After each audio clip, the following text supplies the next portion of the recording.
ਆਪਾਂ ਹੋਰ ਕਿੰਨਾ ਕੁ ਅੱਗੇ ਜਾਣਾ? वही कर रहा। ਅੱਛਾ, ਬਾਬਾ ਘਰ ਹੁੰਦਾ? नहीं बाबा फेर ते जांदा वा कदी फिर।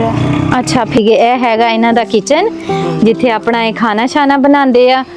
ਤੇ ਉਹ ਜਿਹੜੀ ਆ ਵੱਛੀ ਇਹਨਾਂ ਨੇ ਹਦਾਰੇ ਤੇ ਲਈ ਹੋਈ ਆ ਜਿਹਦੇ ਵਾਸਤੇ ਇਹ ਪੱਠੇ ਜਿਹੜੇ ਆ ਨਾ ਲੈ ਕੇ ਆਉਂਦੇ ਆ। 20-25 दिन लग गया। 20-25 ਦਿਨ ਲਾ ਕੇ ਮੇਰੇ ਪੁੱਤ ਨੇ ਤੇ ਇਹ ਦਾਣੇ ਇਕੱਠੇ ਕਰਕੇ ਤੇ ਇਹ ਗੁਜ਼ਾਰਾ ਹੋ ਰਿਹਾ ਵਾ। ਹਾਂ, ਇੱਕ ਤੁਹਾਡਾ ਕਮਰਾ ਵਾ ਤੇ 8 ਤੁਹਾਡੇ ਬੱਚੇ ਆ ਹਨਾ। ਤੇ ਉਹ ਛੋਟੇ ਜਿਹੜੇ ਬੇਟੇ ਆ ਤੁਹਾਡੇ ਉਹ ਕਿੱਥੇ ਆ? ਉਹ ਪੜਨ ਵਾਸਤੇ ਗਏ। ਪੜਨ ਗਏ? ਅੱਛਾ, ਉਹ ਹਲੇ ਬਹੁਤੇ ਹੀ ਛੋਟੇ ਛੋਟੇ ਆ। छोटे मेरे को भी छोटे है सारे भाई। ਤੁਹਾਡੇ ਵਾਸਤੇ ਰਾਸ਼ਨ ਆ, ਸਿਲਾਈ ਮਸ਼ੀਨ ਵੀ ਲੈ ਕੇ ਆਓ। ਠੀਕ ਆ, ਖੁਸ਼ ਜੇ? हाँ जी। ਸਿਲਾਈ ਮਸ਼ੀਨ ਵੀ ਤੁਹਾਨੂੰ ਮਿਲ ਗਈ ਆ। ਮੇਰਾ ਬੇਟਾ ਸਿਲਾਈ ਕਰਿਓ ਤੇ ਇਨਸ਼ਾਅੱਲਾ ਤੁਹਾਡੇ ਹਾਲਾਤ ਬਿਹਤਰ ਹੋ ਜਾਣਗੇ। ਮੈਨੂੰ ਬਹੁਤ ਖੁਸ਼ੀ ਹੋਈ।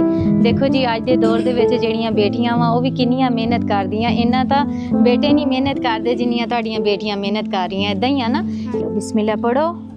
ਇਹ ਅੱਜ ਤੁਸੀਂ ਜਿਹੜੀ ਕਿਹਾ ਨਾ ਕਿ ਸਬਜ਼ੀ ਵਾਸਤੇ ਹੱਲੇ ਕੋਈ ਪਤਾ ਨਹੀਂਗਾ, ਸਬਜ਼ੀ ਆਉਂਦੀ ਆ ਜਾਂ ਨਹੀਂ ਆਉਂਦੀ, ਤੇ ਅੱਛਾ ਜਿਹਾ ਖਾਣਾ ਬਣਾ ਕੇ ਖਾਏ। ਠੀਕ ਆ, ਬਹੁਤ ਸ਼ੁਕਰੀਆ। ਖੁਸ਼ ਰਹੇ, ਖੁਸ਼ੀਆਂ ਬਾਂਟੇ। ਅੱਲਾ ਦੇ